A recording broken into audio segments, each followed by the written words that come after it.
Hello you all. आज है 9 फरवरी 2022 और आप लोग के लिए एक वीडियो। आज दोस्तों हम लोग वीडियो में बात करेंगे हैप्पीएस्ट माइंड टेक्नोलॉजी के ऊपर, ठीक है ना। तो हैप्पीएस्ट माइंड टेक्नोलॉजी के चार्ट आप लोग के सामने, लेकिन चार्ट वीडियो स्टार्ट करने से पहले एक रिक्वेस्ट करना चाहूंगा कि चैनल नया है तो यूट्यूब का जो क्राइटेरिया है 1000 सब्सक्राइबर पूरा करने का, तो उसको पूरा करने के लिए अभी सब्सक्राइबर कम है। तो प्लीज आप लोग चैनल को सब्सक्राइब करने में कंजूसी ना करें, ठीक है ना। चैनल को जरूर सब्सक्राइब कर ले, थैंक यू।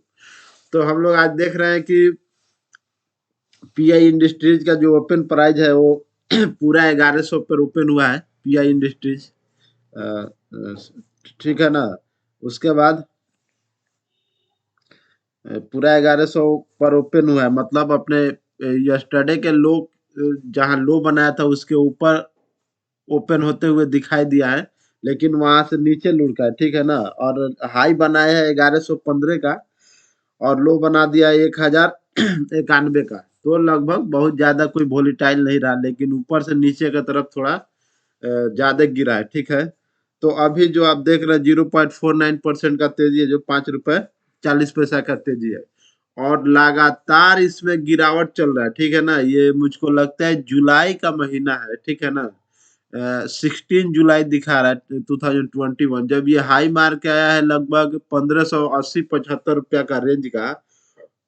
और वहां से इसको मैं टिकट टैप के ऊपर आपको लेके चलूंगा, तो इसका रिजल्ट भी देखेंगे और इस ये क्यों लगातार नीचे जा रहा है इसका भी वहीं पे समाधान देखेंगे, ठीक है ना। वहां से थोड़ा कंसोलिडेशन करने का कोशिश किया था, यहाँ से चांस था कि ऊपर चला जाए प्राइस, लेकिन ऐसे हुआ नहीं।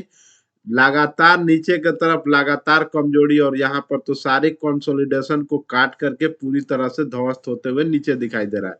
जो कि आज मैं आपको बताऊं तो ये 200 दिनों का ईएमए को भी तोड़ के नीचे आ गया है, ठीक है ना। तो हो सकता है अब इसका जो ये है दिन खत्म हो जाए नीचे गिरने का, ठीक है ना। तो अब मेरा आपसे रिक्वेस्ट है कि अगर आप लॉन्ग टर्म निवेशक हैं तो आपको इसमें एकुमुलेट कर सकते हैं। आपको हड़बड़ा के माल नहीं खरीदना। अगर आपको 10 शेयर खरीदना है तो एक वीक में एक ही शेयर लीजिए, नहीं तो अभी 1-2 वीक भी वेट कर सकते हैं, ठीक है ना। मेरा ऐसा मानना है, क्योंकि ये जो रेड में चला गया इसके लिए ये प्रॉब्लम हो रहा है। तो देखिए जो जो लोग शॉर्ट टर्म ट्रेडर है, जो या फिर जो यहाँ कहीं फंसे हुए हैं, उनको लगता है कि कहीं मान लीजिए यहाँ कहीं 1100 1150 के करीब के लेके माल फंसे हुए थे, उनको लगता है कहीं ज्यादा गिर जाए तो ज्यादा लॉस ना हो जाए। तो उन लोगों के लिए मैं थोड़ा सा नीचे स्टॉप लॉस को ये सजेस्ट किया हूँ, जो 1040 के करीब है, ठीक है ना। तो आपको स्टॉप लॉस थोड़ा नीचे ही लेना चाहिए मेरे ख्याल से, क्योंकि प्राइस तो वोलेटाइल होते रहता है।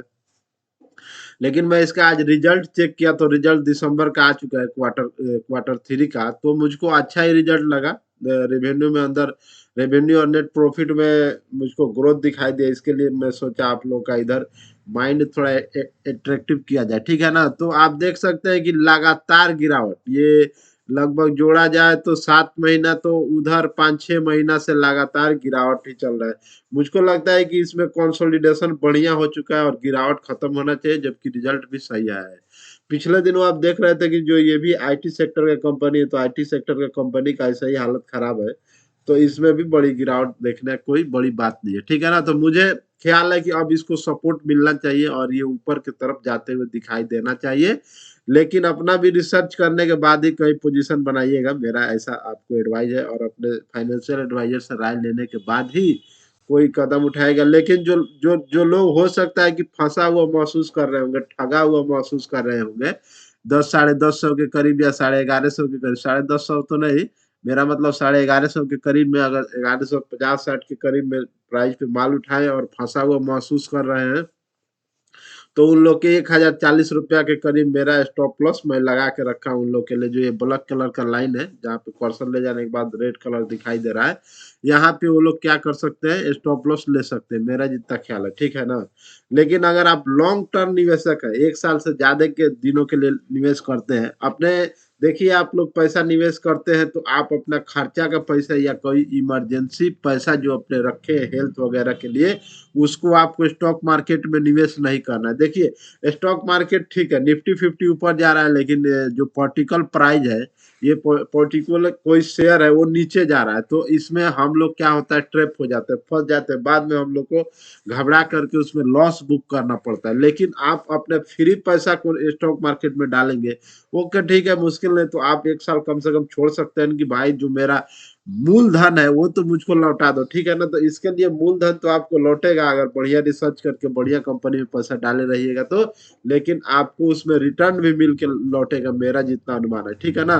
तो आपको करना यही है कि अपने नॉर्मल जिंदगी के खर्च को, पैसा को नहीं डालना है कि आप डाल देते हैं और 1 महीना के बाद निकाल लेंगे तो ऐसा ये खर्च कर लेंगे, ऐसा आपको नहीं करना है।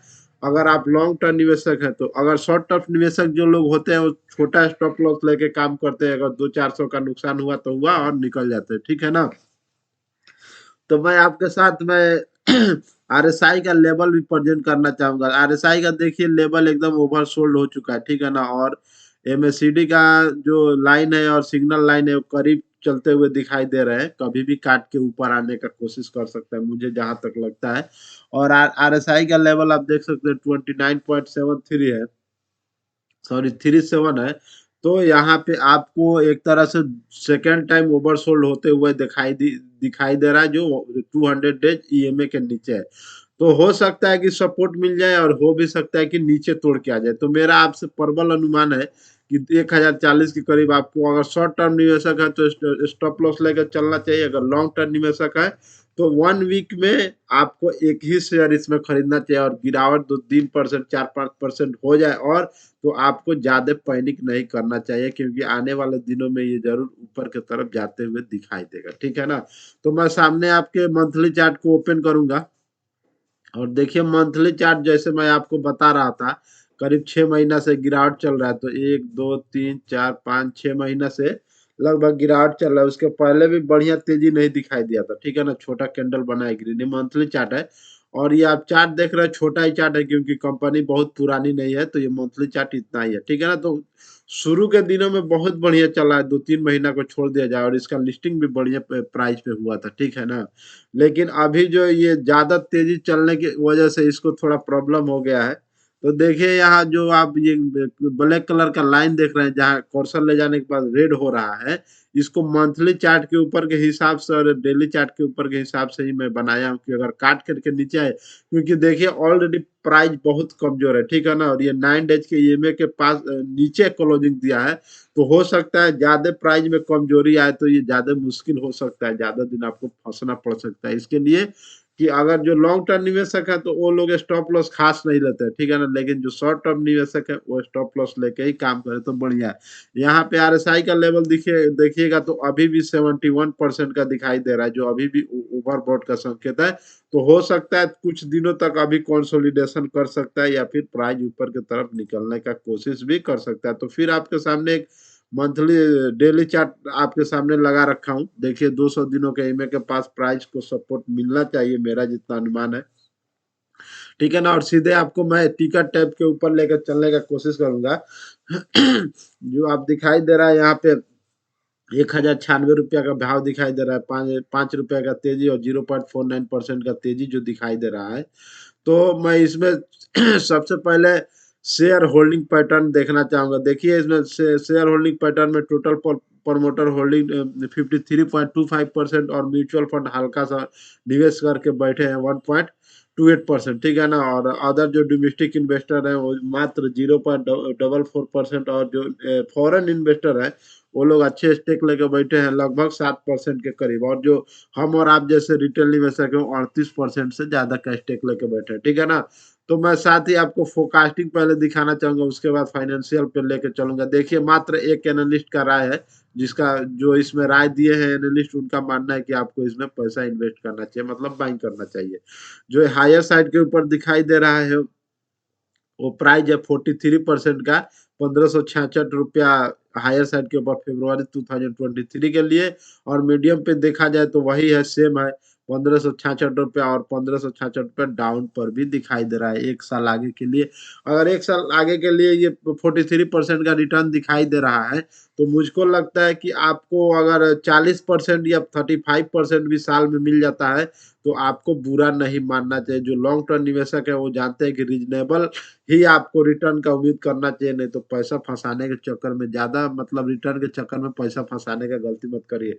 मैं साथ ही आपको एक साल का रिटर्न यहाँ पे दिखाना चाहूंगा। देखिए एक साल में अभी भी इतना गिरावट होने के बाद, कंटिन्यू 6 महीना से गिरावट होने के बाद आज भी ये 209% का रिटर्न दे रहा है एक साल के अंदर, ठीक है ना। तो इस तरह से आप देख सकते हैं कि कितना बढ़िया पास्ट में रिटर्न दे चुका है। मुझे उम्मीद है आने वाले दिनों में भी ये रिटर्न बढ़िया देगा। तो सीधे हम आपको फाइनेंशियल पर लेके चलता हूँ। और यहाँ पे जो टोटल रेवेन्यू का नंबर दिखाई दे रहा है, ये फाइनेंशियल ईयरली के ऊपर है, जो सलीना है। तो उसमें देखिए आपको लगभग एक जगह गिरावट दिखाई दे रहा है, उसके बाद हर टाइम बढ़त ही दिखाई दे रहा है। आप देख सकते हैं फाइनेंशियल ईयर 2018 में, 19 में, 20 में और 21 में, ठीक है ना। तो इस तरह से बढ़िया कंपनी का जो ग्रोथ है वो बढ़िया दिखाई दे रहा है मुझको। और सीधे मैं आपके साथ क्वार्टरली रिजल्ट प्रेजेंट करना चाहूंगा दिसंबर का, जो अभी Q3 का रिजल्ट आया। देखिए मार्च से लेकर के, ठीक है ना, मार्च 2021, जून 2021, सितंबर 2021 और दिसंबर 2021, ये 292 करोड़ का जो टोटल रेवेन्यू आया है क्वार्टरली बेसिस के ऊपर, जो 292 करोड़ का रेवेन्यू है, टोटल रेवेन्यू, ठीक है ना। उसके पहले 274, उसके पहले 253, उसके पहले 223। तो बढ़िया रिटर्न मुझको दिखाई दे रहा है टोटल रेवेन्यू के अंदर आते हुए, बढ़िया रिजल्ट दिखाई दे रहा है। तो हम लोग नेट प्रॉफिट का भी बात करेंगे। देखिए यहाँ पे मार्च का जो है 36 करोड़, उसके बाद 35 करोड़ गिरावट दिखाई दे रहा है, उसके बाद 44 करोड़ सितंबर में। अभी का क्वार्टर में जो है लगभग 49 करोड़ मान लीजिए, 48.92 है। तो लगभग 49 करोड़ इसमें टोटल नेट प्रॉफिट के अंदर दिखाई दे रहा है, ठीक है ना। तो मुझको अच्छा दिखाई दे रहा है, इसमें बढ़त हुआ है।